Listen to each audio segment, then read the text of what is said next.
really good at this. Yeah. Like a little.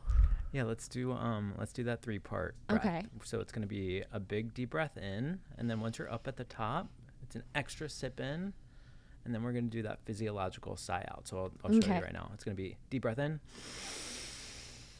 then that extra sip, and then a sigh. That really relaxes the nervous system there. So let's do 3 each and just do it at our own pace. All right? Mm-hmm. Let's go.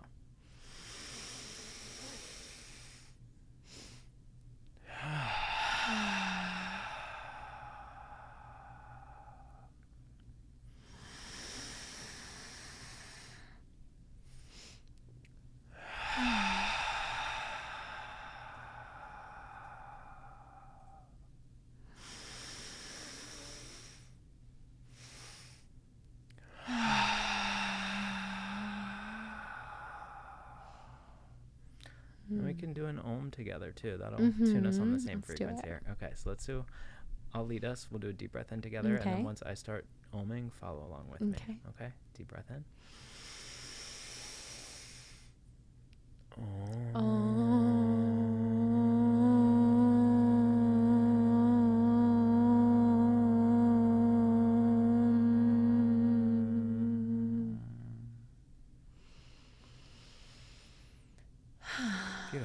Beautiful. Yeah. Well, I feel better. I feel good. I feel like we just went somewhere. We did. Yeah. I'm like, can we do the whole podcast with our eyes closed? That is so peaceful. We could. I know. I mean, for a real reflector over here, I'm like, know. oh my God, back in my cocoon of my energy. Yeah. But this feels good regardless. It feels really good. Yeah. You know what's interesting? I'm a manifesting generator, but I only have 3 centers colored in. So I have 6 centers open. So I get you projectors and you reflectors who have so many open centers. Yeah. Yeah. I can relate. You understand us, which I can tell because I feel so comfortable with you. Yeah. You have that energy of, I know that you understand me. And I don't know if it's because you're so attuned to other people or if it's because, you know, we're similar in so many different ways.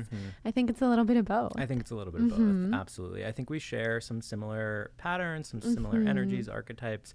But I think both of us actually have the energy where we really can tune into people in a pretty deep, profound way. It's funny, even one of the first times we had a session together, we even commented on it, and I was like, I feel like we're in this portal right now. You know what I mean? So and all the unspoken energy that we both feel. There's the conversation that's happening that everybody's going to listen to today.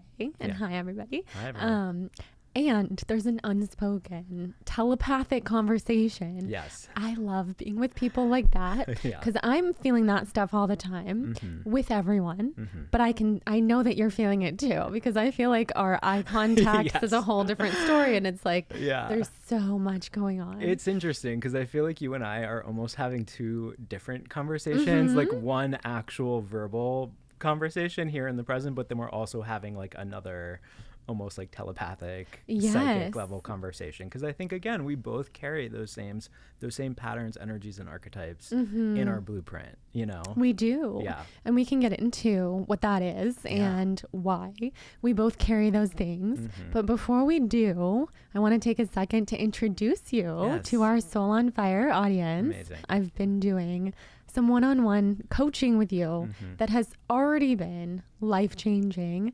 I've been recommending you to all of my best friends. Jonathan soon will have a reading. We got to plan that. Yes. And just, you know, I think everybody needs an Eric in their life. Thank you. You're an alignment coach. Yes. And you were just explaining to me all the different modalities that you explore. So tell us what those are, because we've only scratched the surface. Like, we're at the beginning of our work together. Yeah, it's an unfolding process, and I call myself an alignment coach because I weave together a whole bunch of different modalities, some including astrology, astrocartography, human design, gene keys, numerology, somatic work, the chakra system.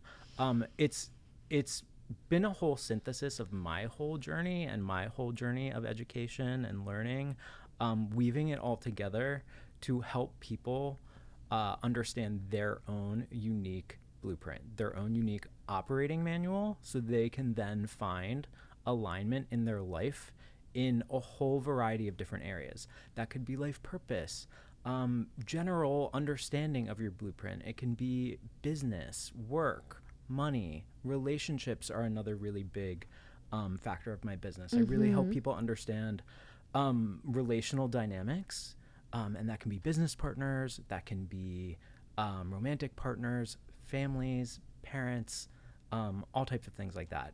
And then business coaching as well. So helping people find alignment in their business and how to really find the next level of success with finding the things that really work for them.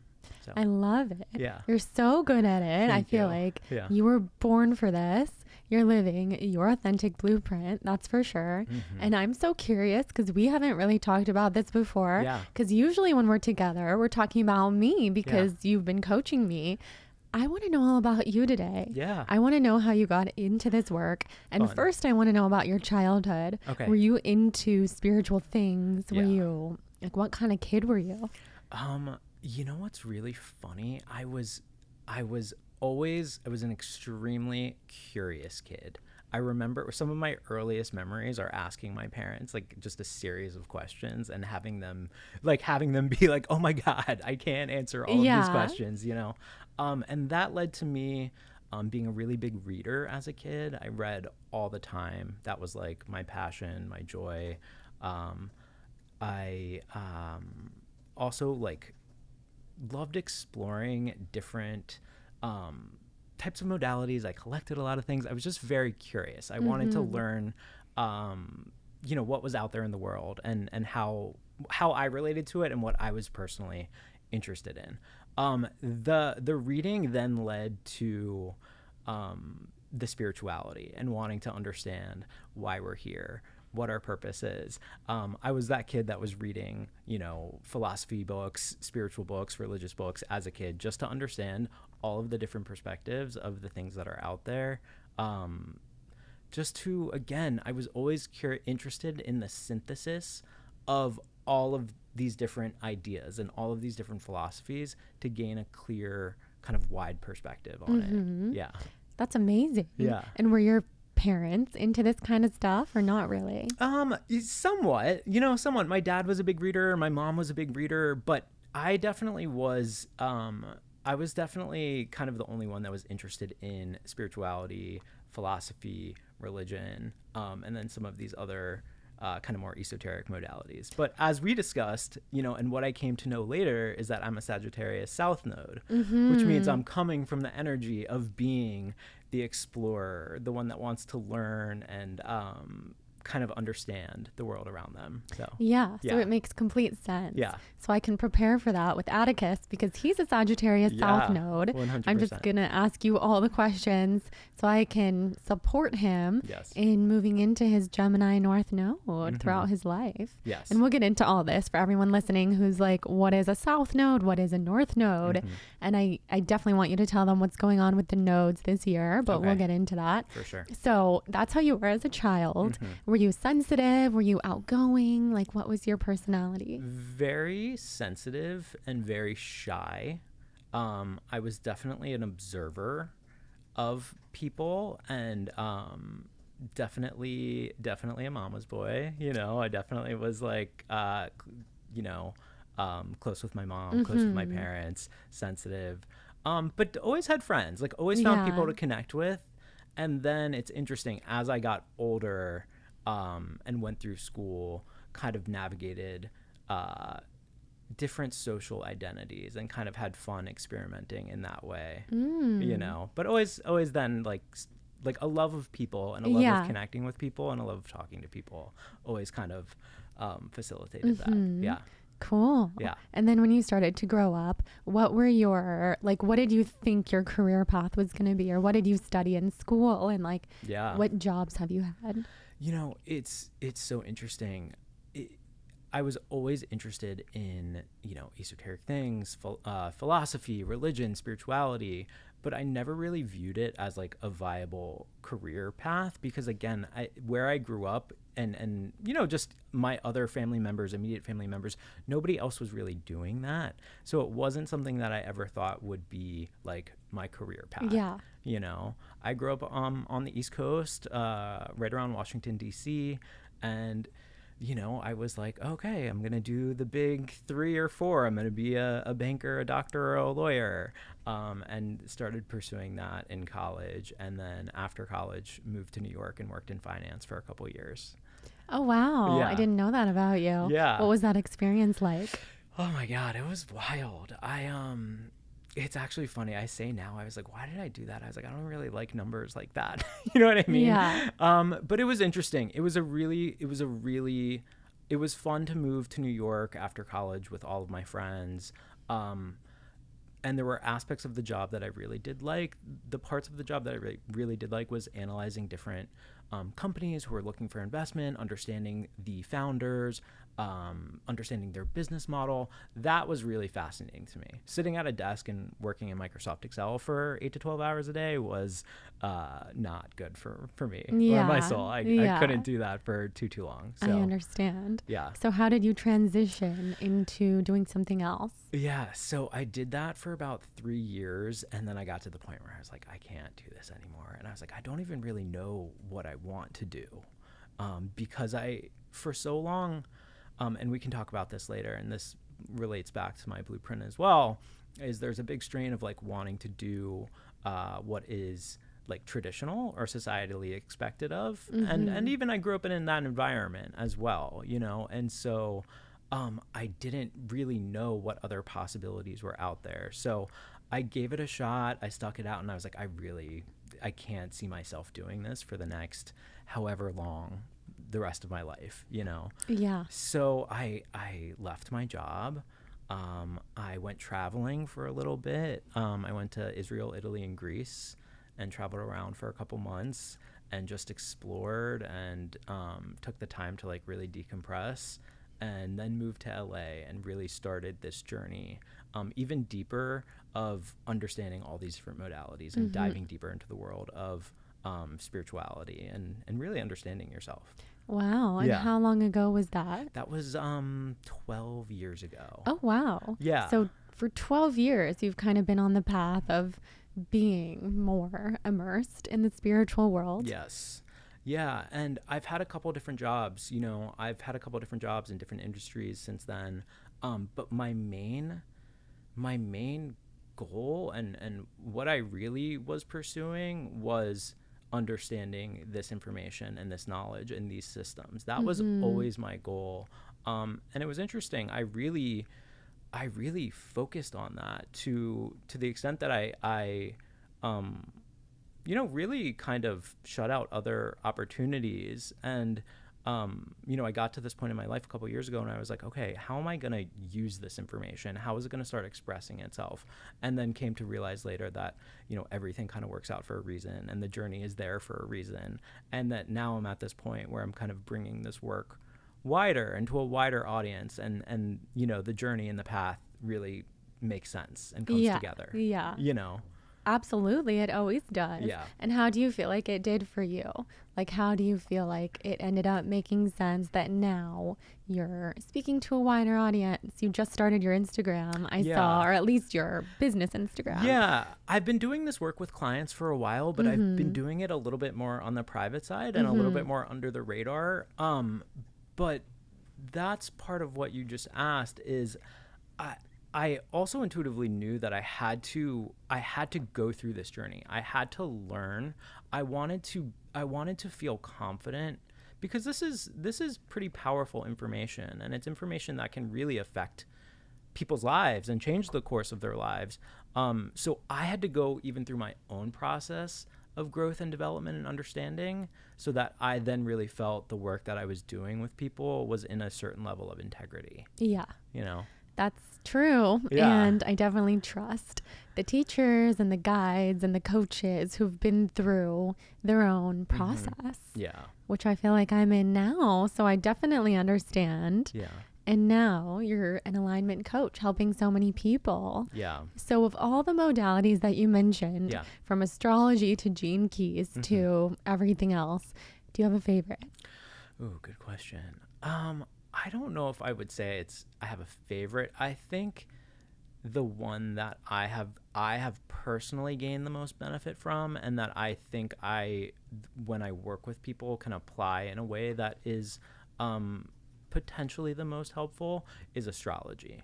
Just because it's such a vast system, such a vast tool. There's so much there. It's such a rich system to really dive into, to understand the energies, the archetypes, and patterns that each of us are made up on. And even just understanding that, and you've seen in sessions that we've had together, part of my method is it leads to these questions that just allows for deeper exploring, deeper understanding, and deeper excavation. Yeah, it really does. Yeah. It's almost like just looking at a map of someone's soul through lifetimes, and then it just takes you somewhere else from there. It's so powerful. Yeah. I love that. So for people listening who maybe they know a lot about astrology, possibly because this is in an audience that is very into that kind of stuff. Yeah. But maybe they don't. Like, what should they first look at if they want to determine their own blueprint? Yeah, that's a great question. I would say if you're just getting started, or you have a base level of knowledge, I think pretty much everybody knows their sun sign. So diving deeper into that is a great start. That's so much of our core essence of who we are and how we express in the world. So I would do some deep dive researching on what your sun sign is to understand that on a deep level. From there, then go to your rising and your moon, and those are what comprises your big three. And those are really the big three energies, archetypes, patterns that we're dealing with. And that's sort of how we're oriented in the world. The moon is our inner emotional world and how we process things like that. And then the rising is almost the lens in which we view the world and how people interact with us. It's how we present to people in a more one-on-one dynamic or closer relationships. And it's also, again, the lens through that we see the world as well. That's so interesting. Yeah. So for someone like me, who my rising is my same as my north node, that's like a lot of energy there. Absolutely. In Aquarius, for anybody who is wondering. Yeah, it's very supportive. That's actually extremely supportive placement, because the lens in which you see the world, that means you already have a deep inherent understanding of where your soul wants to go in this lifetime. But then again, there's always that interplay of the South Node, which again is where we're coming from, and we can go into that a little bit deeper later. But I think for you, with your North Node right there, it's also going to allow you to express it in a way that is really clear and really seen strongly by people that you're going to be in relationship with. Yeah. Yeah. Stepping into my Aquarius vibes. Yes. And for everyone listening, our South Node is, and you can explain this better than me, but it's where we're comfortable. It's what we come into the world. Maybe it was a past life. That's kind of how I look at it. So for me, it was Leo, and it was all about being the center and being taken care of and being on the stage. And here we are. And that's what I've been doing with my life for 10 years. But to step into the Aquarius leadership energy, which is so much more, I don't care what people think of me. I'm going to lead in a spiritual sense regardless. And I'm going to do some of this stuff for myself. I'm going to do my own paperwork and stuff that I've always had other people taking care of for me. Has been so huge. Yes, 100%. You also have a lot. So you have your South Node in Leo in the 7th house of Libra, that means that's another layer of nuance to it and another energy that you have in relation to your South Node, which you are in some ways it's moving away from or stretching away from.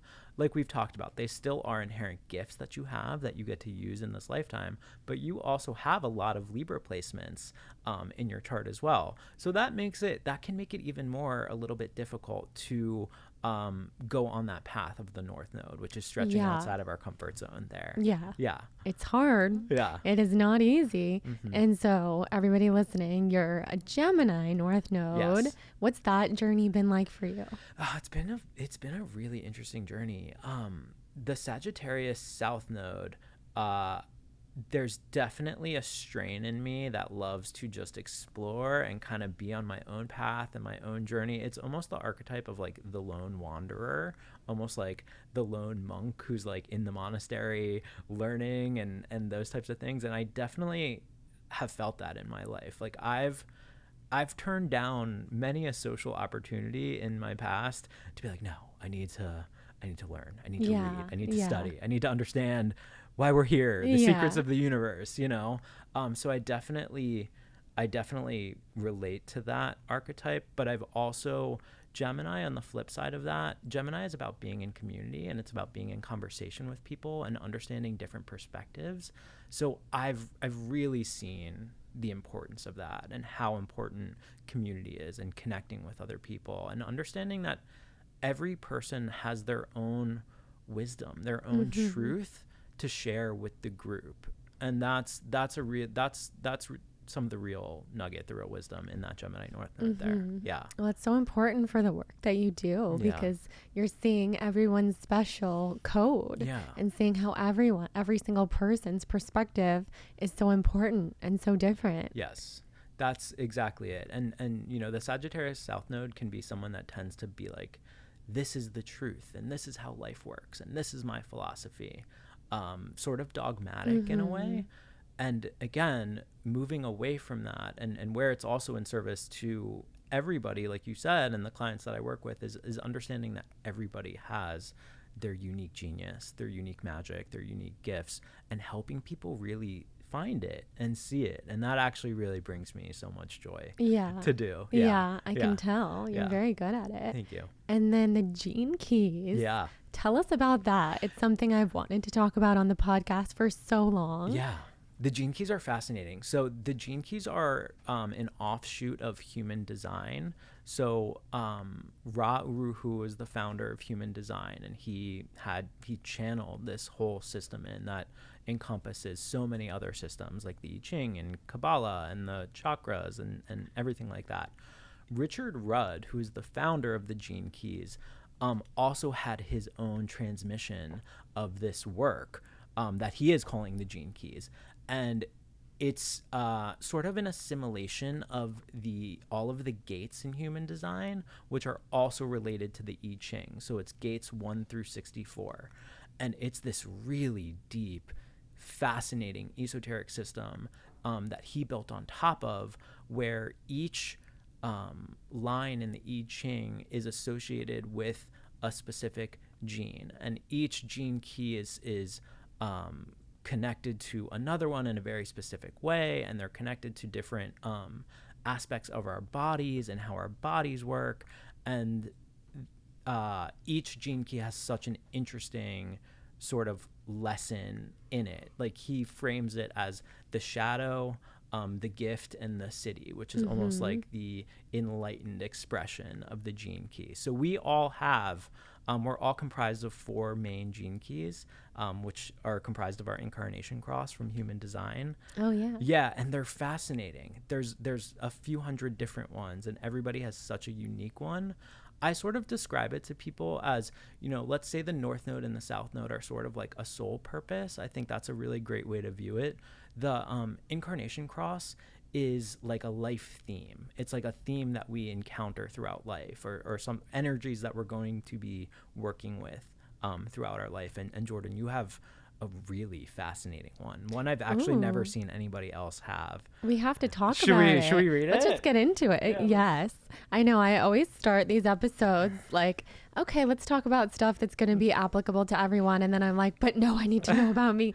And I think what I've learned from my audience is that it is helpful to people, because when we hear someone learning about themselves, it always prompts us to be more curious than about ourselves. 100%. So that's what I hope everyone listening will get. Absolutely. And I think that's a beautiful encapsulation of your North and South node. Yeah. You know what I mean? That Leo, where you are the focus of attention, because you do have this really amazing creative star quality about you. And then you stepping into your Aquarian North Node is you really using your platform to share wisdom and teachings and to share it with humanity and to help people kind of raise their consciousness in that way. So you're doing it's perfect. Yeah. It feels like me. Yes, that's you. Okay, so this is your incarnation cross. You are the right angle cross of penetration. And I'm going to read it. It's super interesting. You have the unique ability to read other people and know in the now what is right or wrong for them. Your energy supports being intuitive and to even hear the voices of angels or God or other intelligence not in form. Most of the time, you will perceive an instantaneous vibe of right or wrong as the intuitive energy pulses and fades. You are here to be wise about what to do in the moment for you and for others. This knowledge comes from a place of intuitive knowing. You will be straight to the point in all that you do and won't be inclined to include details. Ooh, right? That is me to a T. That is crazy. Mm-hmm. I mean, the part about hearing the voices of angels and other realms that are not here, that's very validating. Yeah. Because that's my life. And that's what I truly hope to do with people, provide validation and provide confirmation, because so much of the time clients that I work with, they already have an intuitive idea of these energies that they're working with and these gifts that they have. They just don't necessarily feel the confidence or the validation to really sink into them and really own them. I agree. Yeah. I feel like we all know, like if you start speaking and saying, this is what's going on in my life and this is how I feel, we all end up telling the truth of what's going on and how we feel and what we know we need. Yeah. But we also need that validation. We do. Otherwise, we spend so much time in our heads. Yes. Or doubting ourselves or listening to external stories. Yeah. And that's another goal of my work is we all have free will, and so that's part of this is we find out our blueprint, we find out our operating manual, but then we have the choices to then go out and create the life that we want, and we get to choose how we want to express all of these energies that we're comprised of.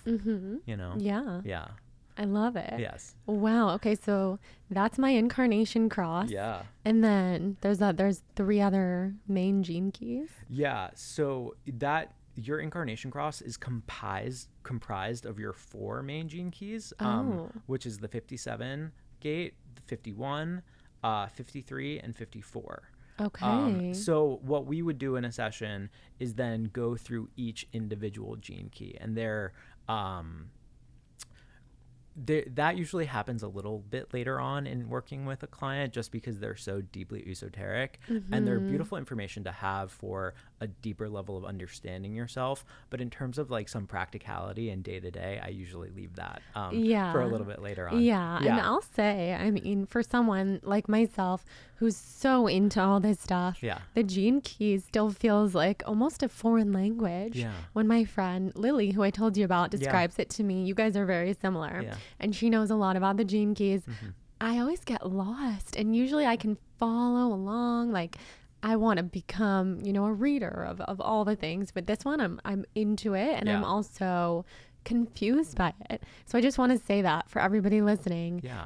This stuff goes very deep, and you have to find what speaks to you. 100%. And it took me years and years to really feel confident understanding all of this work, and then to add the layer of it of really trying to weave them all together and weaving together all of these modalities, and then seeing the patterns that show up across them. And I think that's the real power in this is that it's an extra layer of confirmation. There's so much more nuance and details and context around it. So be easy on yourself. It takes time. Dive into it, see what resonates, and then I would say follow that path. Follow the things that really resonate with you. Yeah. I agree. And then the somatic work that you talked about, tell us how you work with that. Yeah, that ends up being a pretty holistic conversation with people, because we can't ignore the body in all of this. This work is amazing and this knowledge is amazing, but it's how do we use it in our day-to-day life, how do we ground it and make it practical, and how do we make change?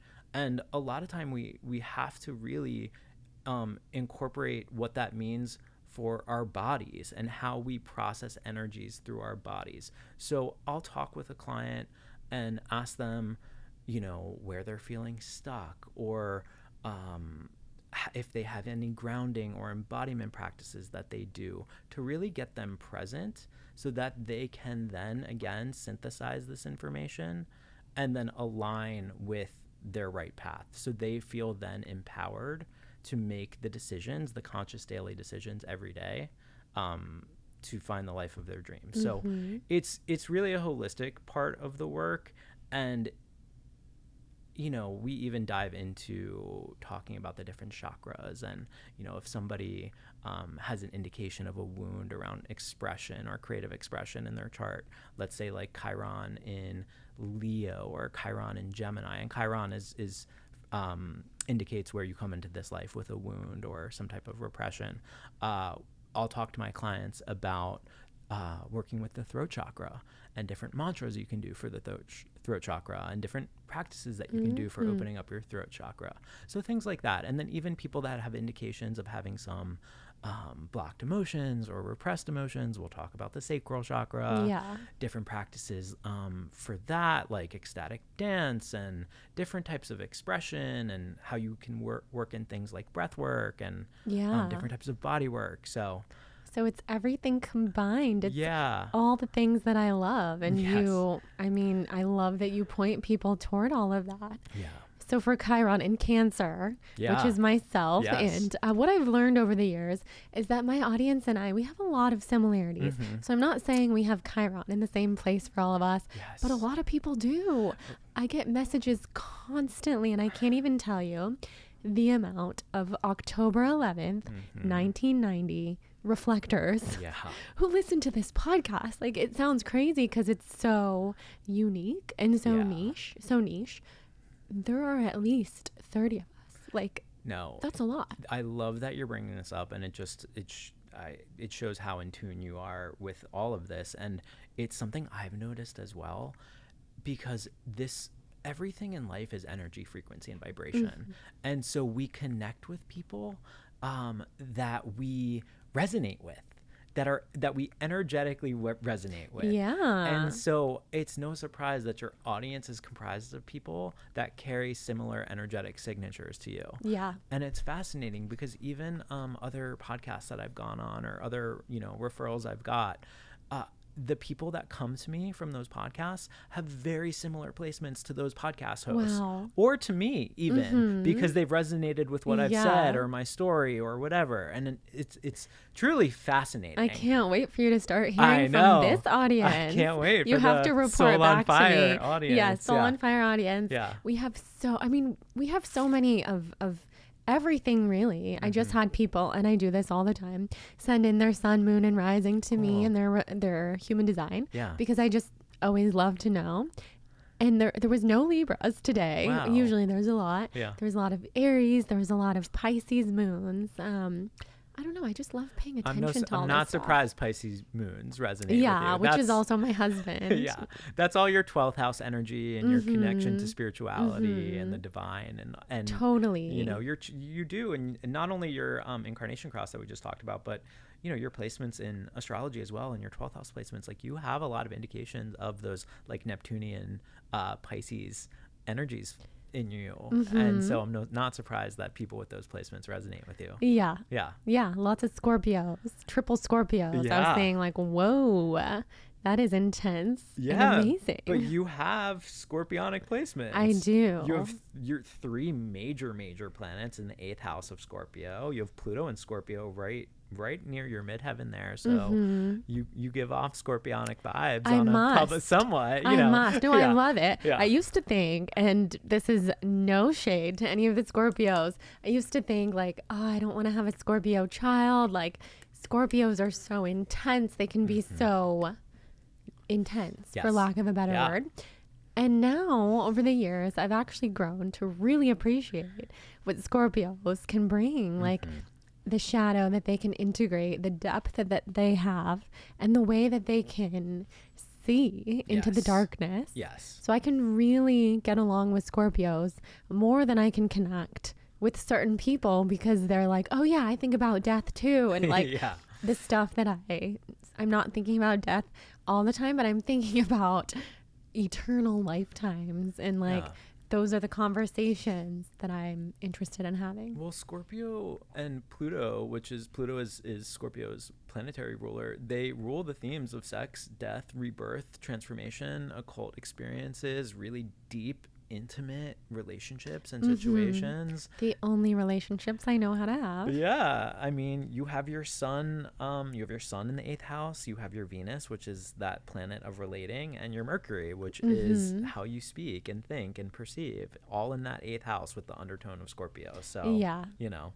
Oh my God. I mean, I've even said to you a few weeks ago, just the way that you communicate is so clear and deep and profound that it's, you know, it has stopped me in my tracks at times, because it's so, just so resonant on a deep level. Thank you. Yeah. And again, no surprise that you've had such success with your podcast. I love that so much. I wanna touch on one other thing that you said, because this comes up a lot in sessions and people that I work with and talk to, where you're like, I'm not sure, I didn't want a Scorpio kid or whatever. Right. But it's super interesting, because my whole view on this is there's no bad signs and there's no bad placements. It's just, is it expressing in the negative or is it expressing in the positive? I totally agree. Yes. And so I just want everybody to know that out there, there's no bad placements. There's no bad signs. Absolutely. You know, it's about understanding yourself on a deep level, getting the awareness and clarity around it, so that you know how to express these things in their highest. Yes. I'm so glad that you just said that, because that reminds me when I met with you a couple weeks ago, and I was with our nanny, Atticus's nanny, and she was saying that there's people in her life who are really scared of astrologers and spirituality, because they're afraid of receiving bad news, or afraid of maybe seeing their chart and someone telling them, oh, these placements are bad, and that these bad things are going to happen to you. Tell us, I mean, for everybody out there who is afraid, or maybe has like a loved one who's afraid, tell us why we don't have to be scared. Yeah, you don't have to be scared. And I want to just say, use discernment in what you're reading and who you're talking to and who you consult. Make sure that people are coming from a place of love and wanting to connect on the highest level, because there are people out there that do teach in those ways or express things in those ways. Know that that's not the truth, though. That's just one person's interpretation. These are all tools for systems of interpretation. There's no absolute truth in these. The truth is in the archetypes, the energies, and the patterns, and then it's how we actively work with them. So this isn't fortune telling. Do you know what I mean? It's not just because you have X planet in X house does this mean that this is going to happen. It means that this is a whole range of a spectrum of possibilities of things this means. It's important to be aware of them. And then how are you going to consciously work with it to have it express itself in the highest way possible, to make it something that works for you rather than something that potentially blocks you or that you're scared of or you don't know how to utilize. Yeah. That's such a good description. Yeah. 'Cause I mean, I only realize, like, the more people that I speak to, that there's a fear from some people about all things spiritual. Yes. Like, and I think that's also the fear of seeing our own shadow and having to give thoughts to our own path. Yes. 'Cause we all know what it's like. I mean, I even did this morning, like, checking all the apps, and there's the new Threads app, and I love it. And I'm like, oh my God, but I know that I'm kind of like purposely blocking out my own thoughts, because if I get into my thoughts, I'm going to have to face the shadows and the stuff that I'm working through now that I'm really digging into all this stuff in my life. But, I'm also doing trauma work and working with multiple therapists and if maybe just, I don't know how many, but a lot. And, it's not glamorous to do this transmutation work, Mm-hmm. but it's the most important work. And 100%. I also believe it finds you when you're ready. Mm-hmm. Like when the student is ready, the teacher appears. Yes. I have so much support and guidance around me because Yeah. I'm ready, 100%. which feels really, really good. The only way out is through. And that's the thing. And that was part of my journey as well. It's like you have to come to a point, like there's no magic pill, there's no magic practice, there's no magic practitioner that's automatically going to heal us and integrate our shadow or clear our shadow. Because a lot of ways we're not meant to banish our shadows or our fears. We're meant to observe them, get familiar with them, send them love, and then yes, shed anything that's no longer working for us, but then also reintegrate the parts of us that we've banished out of fear or shame or guilt or anything like that, and reintegrate them back into us, so that we do end up being kind of a whole holistic being who can move forward with this full level of integration and awareness. Yeah, absolutely. Yes. So cool. Totally. And again, I love that you said that, and I love that you're sending that message to your listeners. And it takes some work to transmute through this stuff, and I wouldn't have said that a couple years ago, because I find it very fun to explore all this stuff, to speak to every healer and astrologer, do all the plant medicines. That was my life for so long. And then I would say when you reach the point of dealing with something really traumatic or scary, and then I started to have the mental health stuff going on, I had repressed memories coming back up. And I remember the first time that we had a session, you said the only way out is through. And normally I would be like, yes, I totally, that's what I want. In that moment, it scared me because I really was dealing with a lot. So I just want to say that to everybody listening. You'll go at your own pace when you start to dive into this stuff. It's a lifetime of work. 100%. And I used to think, oh, this will be my month of healing, and then it's going to be my month of traveling. But no, this is a lifetime of work. It doesn't have to be hard. No. It can be fun too. 100%. It's just sort of getting over that hump of really diving in and facing some of the things that maybe we haven't faced or that are painful to look at. And again, like you've said, find your support systems around you, so you do have that support around you when you're processing these things. But yeah, you come out the other side with this new sense of awareness and clarity, and then also this sense of empowerment, because you do understand yourself now on this deeper layer, so you can start making these decisions that truly align you with what you want in life. We're not held back by the fear anymore. Because there's nothing limiting in our chart, anybody's chart. You just have to find the way to align. And going back to what you said, I really did used to think that there were signs in the zodiac that I was less compatible with, or not that they were bad signs, but that I had bad experiences with those signs. But what I've really learned is there's the aligned and the misaligned. And that's how I've started explaining it to my family. Because we have a little bit of everything in our family. I'm like, that's a misaligned Cancer. This is an aligned Cancer. That's a misaligned Taurus, super stubborn, super like walls. Immovable, unchangeable. But the aligned Taurus is one of the most loving, loyal, hardworking, fun. steadfast. And then on the flip side of that, like you said, it can be somebody that really doesn't move and is very stubborn and doesn't take action and doesn't forgive and all those things. I know, it's so interesting. So a question for you about air signs. Obviously I have so much air in my chart. I have 3 planets in Libra, like you said, 2 in Aquarius, Gemini, Mars in Gemini. I've got a lot of air signs listening. Is it true that we are more prone to being really like up in the clouds? And I have found it really hard to feel grounded in my body. Really hard. So what can we do about that? Absolutely. That is absolutely true. The air signs rule the mental realm, and it plays out in different ways for different signs. But up in the clouds meaning, yes, out of your body, in your mind.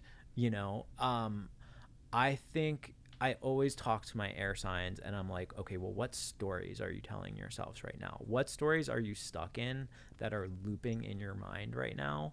How can you identify them, get them out of your brain, out of your mind, whether that's journaling, whether that's like voice noting yourself, truly like finding practices that really help you clear your mind. And even doing something like that where it's something like morning pages where it's just automatic writing, like you're not thinking about what you're journaling, you're just literally getting your thoughts out, is so helpful for people with air sign patterns and energy. And then even doing something like meditation, because you've gotten the swirling thoughts out of your head. And then even going to then do practices that are going to help you embody yourself. And maybe that's being in nature. Maybe that is doing some type of body work. Maybe that's even doing some type of weight training where you're like literally physically anchoring your body to the earth. So just making sure that you are connecting in with your body, because that's also going to help you make decisions with your intuition, because a lot of times our intuition lives in our body, and air sign clients can drive themselves crazy overthinking things and make it really hard to make a decision. And it's like when we can stop that torrent of thought and get quiet and get centered and get grounded and check in with our body and check in with our intuition, then you know that that's sort of that clear message. And then use your powerful brain, your powerful intelligence to refine that decision. But it's like making a decision with your body's wisdom, your body's intelligence and intuition. That can really help. Yeah, that sounds so helpful. Yeah. Because I have a lot of those stories, a lot of those loops in my head as such an airy person. And also bringing in the human design, the reflector part of me. Yeah. And for anyone who has a lot of open centers, it does make me feel good to be with people who are very grounded. Yes. Whether that's an earth sign, like both of you in this room. Yes. Or even my husband is a fire sign. But he's grounded as a person. Yeah. He's very much on this earth. Find your medicine. If you're somebody that's such an air sign, find some earth sign friends where you can literally go sit in nature and just soak up their energy as well. Yeah. If you're a water sign and you're feeling really emotional and maybe lethargic, go find a fire sign that will get you out of your head and out of your emotions and help you take action. Totally. You know? Yeah. No, it's so true. Yeah. I mean, I love hanging out with air signs too, just so everyone knows. Like, it's my favorite because I feel so seen. Yes. And anytime I meet someone who's a Gemini, an Aquarius, or a Libra, I'm like, we understand each other. Yeah, well, they're the social signs. They're the signs of communication. So air signs getting together, it's going to be fun. Yes. It's going to be an amazing conversation. Yes. You know? Millions of ideas swirling around. Like, we need someone to harness these. Yes. Yes, it's so fun. So on the topic of astrology, let's talk about the North Node collectively right now that you were telling me. Yes, 100%. So within this next week or two, depending on when this episode comes out, the collective North Node is now shifting into the Aries and Libra axis. We're moving out of the Scorpio and the Taurus axis, and we're moving into the Aries and Libra. So that means collectively, for all of us societally, we're going to be dealing with what those energies, archetypes, and patterns are entailed with each of those signs. And then how it's going to show up for us personally is where it shows up in which houses in our chart. And that depends on your rising sign. And it's going to depend if it's hitting any major planets or points in your chart. And so that's how it's going to affect you on a personal level. But we are all going to be feeling this societally and collectively as well. Wow. Yes. So for me, it's going to be, let me see if I can get this right. Okay. So it's going to be an Aries North Node, and Libra South Node. Yes. So the South Node will be hitting my Sun, Mercury, Venus. Yep. And then in the 8th house. In the 8th house.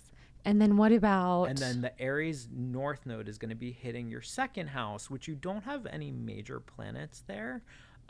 But like we discussed in our conversation the other day, the themes of Aries and Libra are also so important for you, not because you just have such a concentration of energy, of Libra energy, but your North Node and your South Node have that undertone as well, because you have your South Node in that 7th house of Libra. so that's energy that you're really comfortable with, that you really know, especially with your sun sign there. And then you have your north node in the first house of Aries. So this time is really supportive for you for shedding things that are no longer working, patterns, dynamics, relationship styles, and then moving into embodying that Aries archetype, which is someone that like really strongly claims who they are and claims their identity and claims what they want and goes after what they want. So this is a really potent time for you in a lot of different ways. There's a lot of layers and nuances to how this is going to be showing up for you. Wow. Yeah. And that's happening for, you said, the next 18 months? Yes. It's a long time. It's a long time. And they also coordinate with the eclipses. You know how we have a couple eclipses throughout the year? The eclipses always align with what the collective north node and the south node are in. So we're going to be having eclipses in Aries and Libra for the next 18 months. So again, eclipses are really potent energies. They're change agents. So wherever they're hitting in our charts, you can expect some type of movement there. And that's, again, talking about being scared, not being scared. There's no reason to fear it, but it's helpful to understand this information. Yeah. So you can be like, whoa, let's say you have like an Aries fourth house. So let's say you have an eclipse going through your fourth house, and then that brings up all things of like inner emotional world, emotions. It all can also be home or family. So you're like, whoa, this eclipse is happening, and something along these lines is coming up. That awareness of it is so helpful for context, and so that you don't necessarily feel adrift or confused or like you don't know what's going on. It's just, again, another tool or another aspect of this that leads to a lot of embodiment and understanding. Wow. Yeah. So what eclipses can we look forward to? The next eclipses are in October. Okay. So yeah, keep an eye out for October. And then there'll be a couple going into the next year as well. Oh, wow. Yeah. Well, we'll have to have you back on to discuss. We could do a whole eclipse episode. For sure. Everyone listening, go tell us on Instagram if you want an eclipse episode and what else you want from Eric. Because this will be the first of many for sure. Yes. But I want to ask you some of the rapid fire questions that I ask everyone who comes on. Yeah. So what are your sun, rising, and moon signs? I am a Libra rising, Virgo sun, Capricorn moon. Love it. Yeah. And your human design. I am a manifesting generator. And who are your mentors? Ooh, that's a good question.